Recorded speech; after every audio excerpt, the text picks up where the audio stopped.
Nah, sebelum kamu lanjut nonton video ini, aku pengen kamu untuk subscribe this channel, nyalakan loncengnya juga ya. 3, 2, 1. Udah. Nah, gitu dong. Thank you ya udah subscribe. Meskipun hutan ini cukup rimbun, dampak dari kemarau panjang cukup terasa.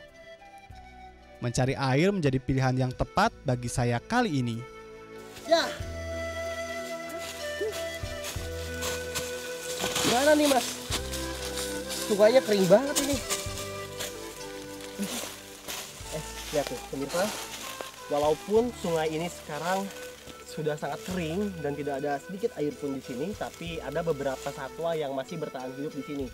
Sebetulnya ini adalah jenis satwa yang sangat membutuhkan air ya dalam hidupnya, tapi mereka bertahan dengan memang mereka sudah terbiasa ya dengan iklim yang ada di sini. Kebanyakan musim di sini itu musim panas, jadi nah lihat ya, ini ada beberapa amfibi.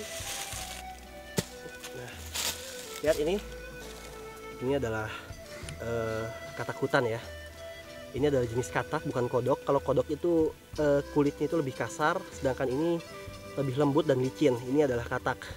Katak merupakan sejenis amfibi yang hidup di daerah-daerah lembab dan berair. Mereka umumnya bisa tumbuh cukup besar, hampir sebesar telapak tangan seperti ini ya. Cuma yang ini masih pada kecil.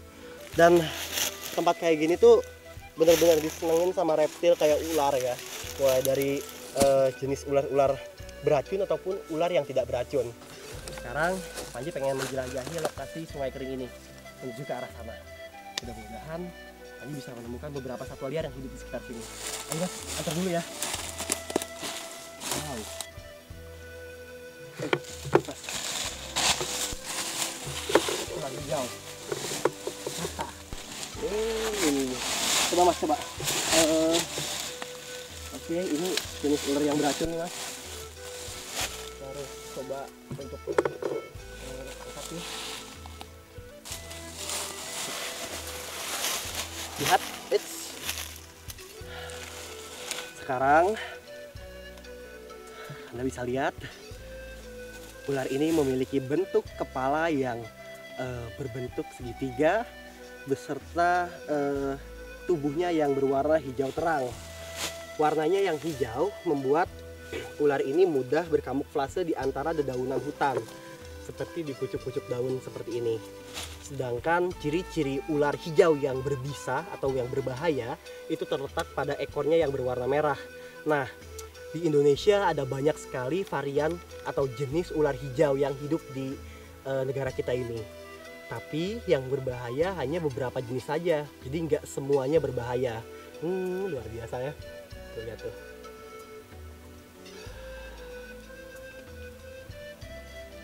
Ular ini nggak agresif, dia cenderung pasif seperti ini. Dia akan menyerang ketika sudah merasa sangat terdesak, seperti terinjak atau mungkin tersenggol ketika kita lewat di hutan.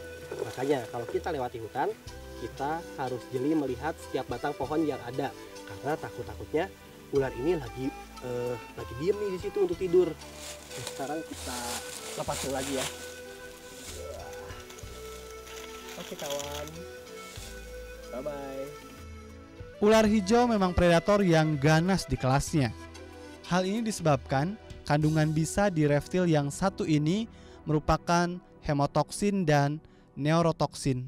Jadi ketika ular menggigit, musang ini nggak akan ngerasa sakit karena memang giginya nggak bisa nembus badannya. Lihat, nah kepalanya lihat mulai ditarik, mulai dimakan.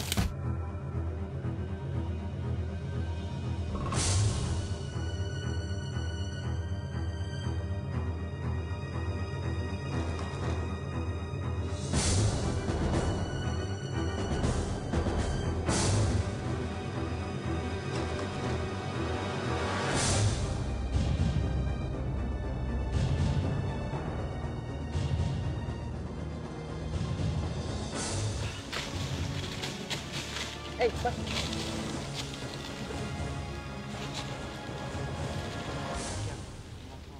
Hah? Dua? Makan apa ya? Ular ya?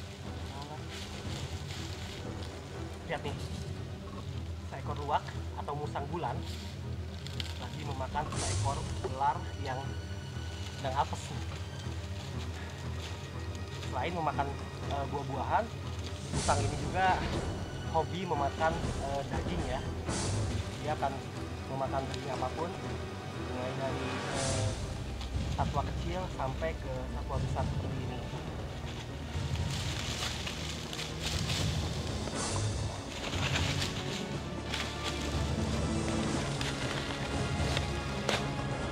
Ularnya udah mati, dan sekarang musang ini lagi melumpuhkan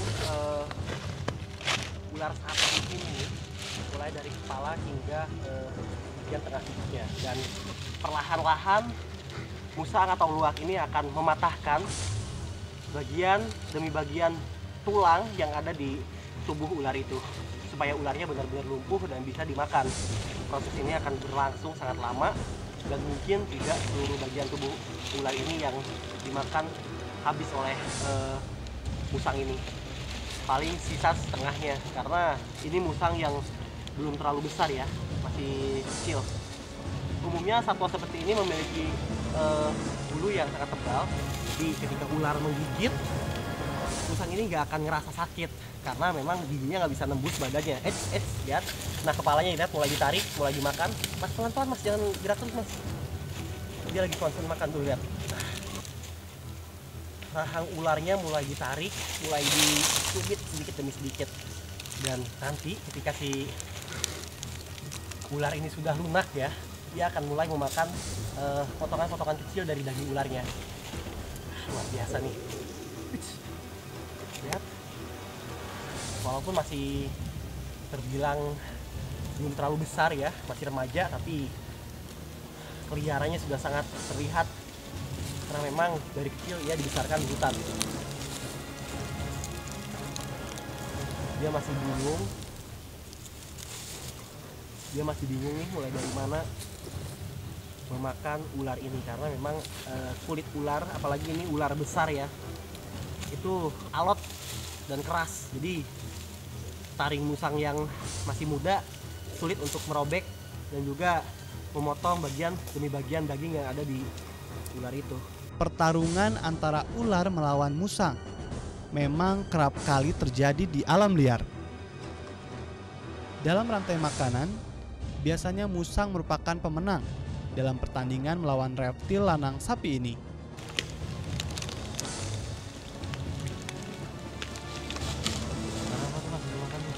Itu jenis ular lanang sapi.